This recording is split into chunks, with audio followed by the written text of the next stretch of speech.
Bismillahirrahmanirrahim. Myself, Ahmed Raza, lecturer, chemistry.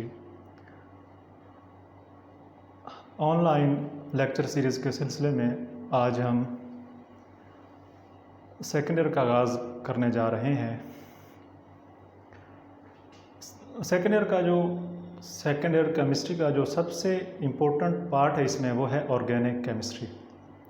तो आज हम ऑर्गेनिक केमिस्ट्री को डिस्कस करेंगे।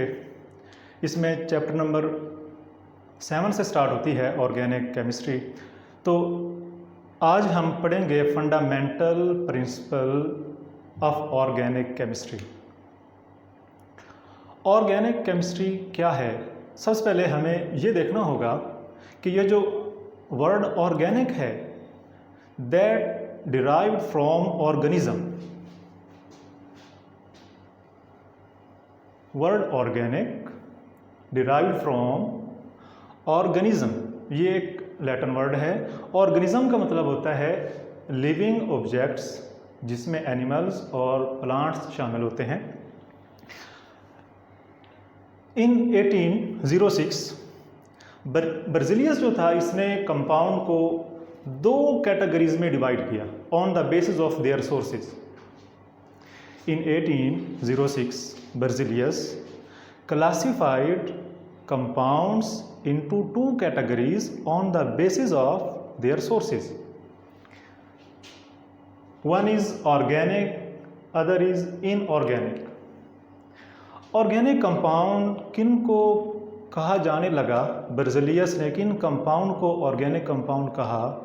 वो कंपाउंड जो सिर्फ लिविंग ऑब्जेक्ट से मिलते थे, वो कंपाउंड जिनका सोर्स लिविंग ऑब्जेक्ट्स थे, मतलब एनिमल्स या प्लांट से मिलते थे। For example proteins, carbohydrates, lipids, ऐसे तमाम कंपाउंड को बर्जिलियस ने ऑर्गेनिक कंपाउंड कहना स्टार्ट कर दिया। और इस किस्म के या ऑर्गेनिक कंपाउंड की जो स्टडी थी उस स्टडी को कहा जाने लगा organic chemistry.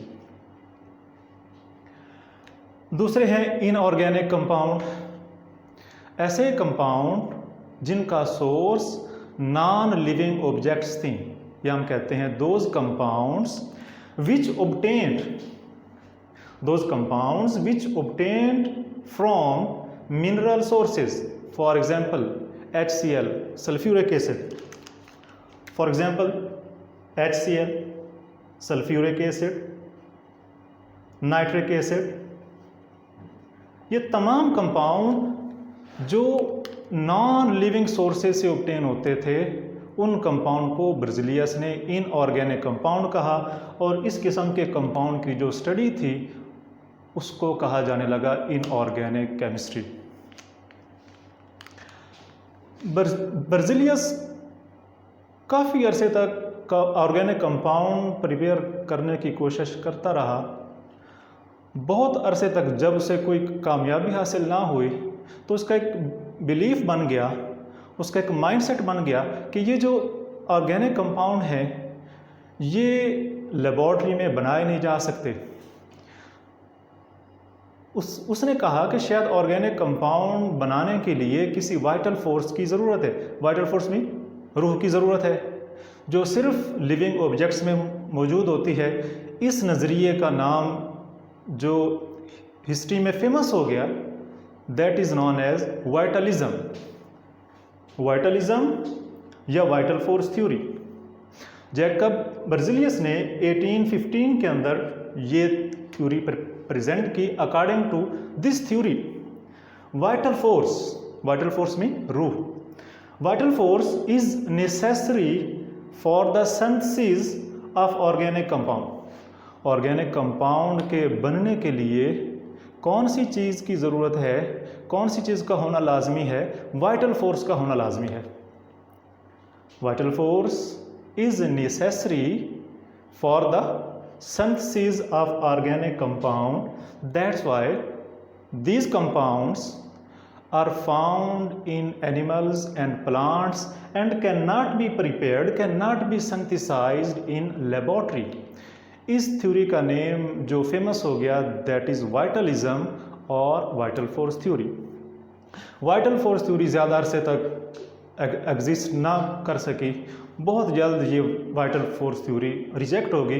Vital force theory reject करने में सबसे पहला जो नाम है वो है वूलर का।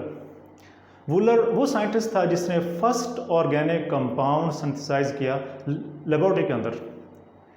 फ्रेडरिक वूलर जो था, ये अमोनियम साइनेट एक कंपाउंड है, अमोनियम साइनेट, जो कि एक इनऑर्गेनिक कंपाउंड है, इसको लेबोरेटरी में हीट कर रहा था। बाय चांस उसने ये देखा कि एक नया कंपाउंड सिंथेसाइज हो चुका था, that was urea. Urea was the first organic compound made by human. Friedrich Wohler ने सबसे पहले यूरिया सिंथेसाइज किया लेबोरेटरी में। यूरिया एक ऑर्गेनिक कंपाउंड है और इसको सिंथेसाइज किससे किया? Inorganic compound, that is ammonium साइनेट।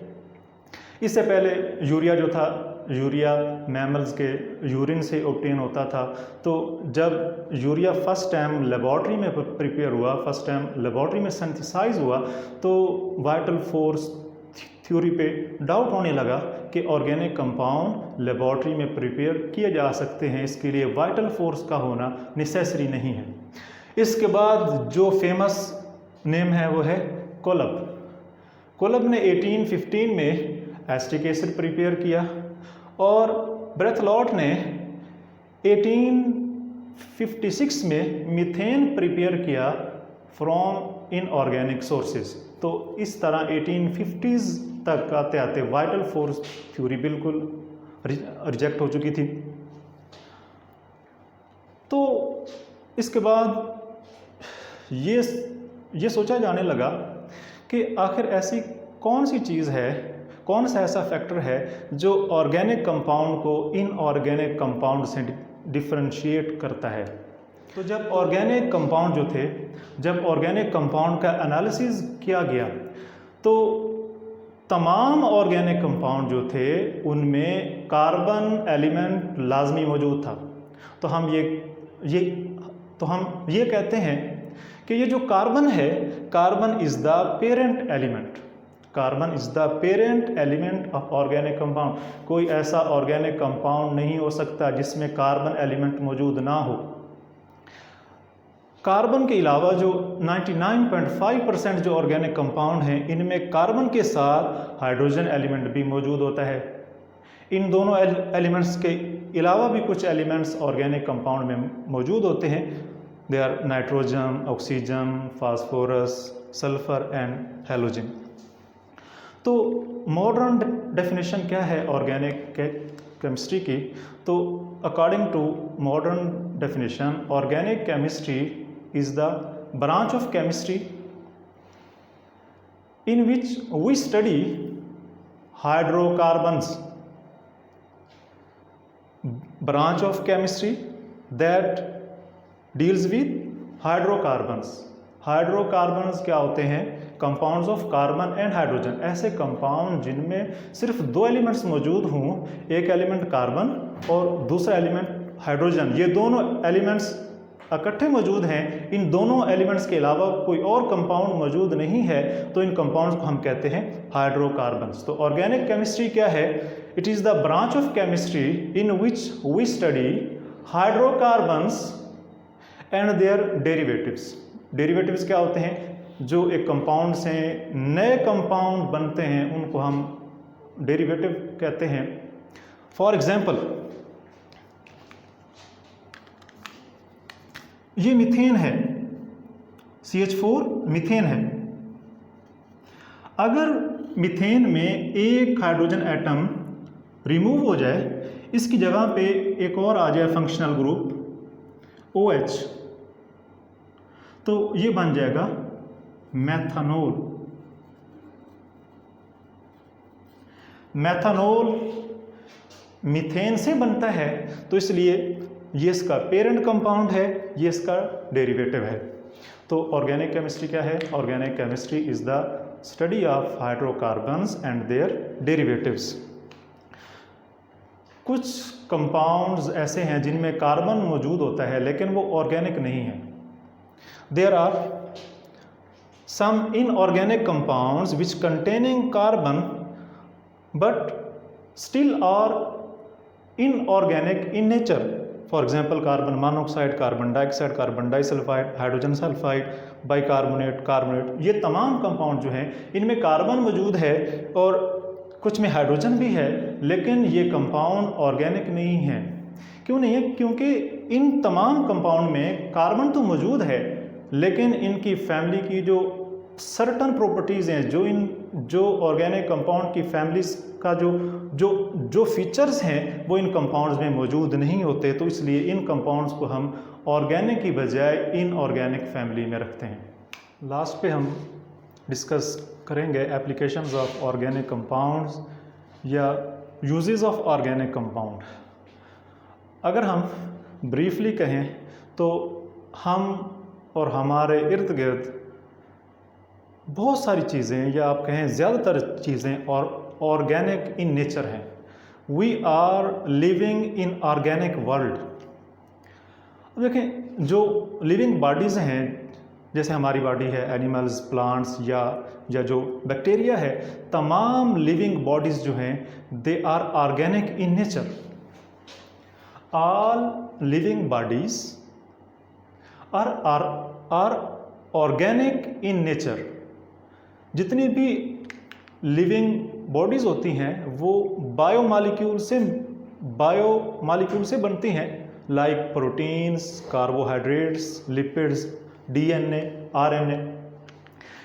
इसके अलावा जो हमारी फूड है, जो भी लिविंग ऑब्जेक्ट्स जिन कंपाउंड को भी एज ए फूड यूज़ करते हैं वो भी ऑर्गेनिक इन नेचर है।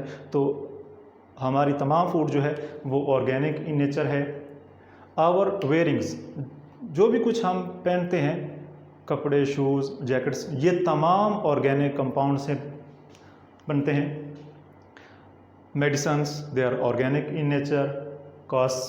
कॉस्मेटिक्स में जो मटेरियल्स होते हैं वो हम ऑर्गेनिक कंपाउंड्स हैं।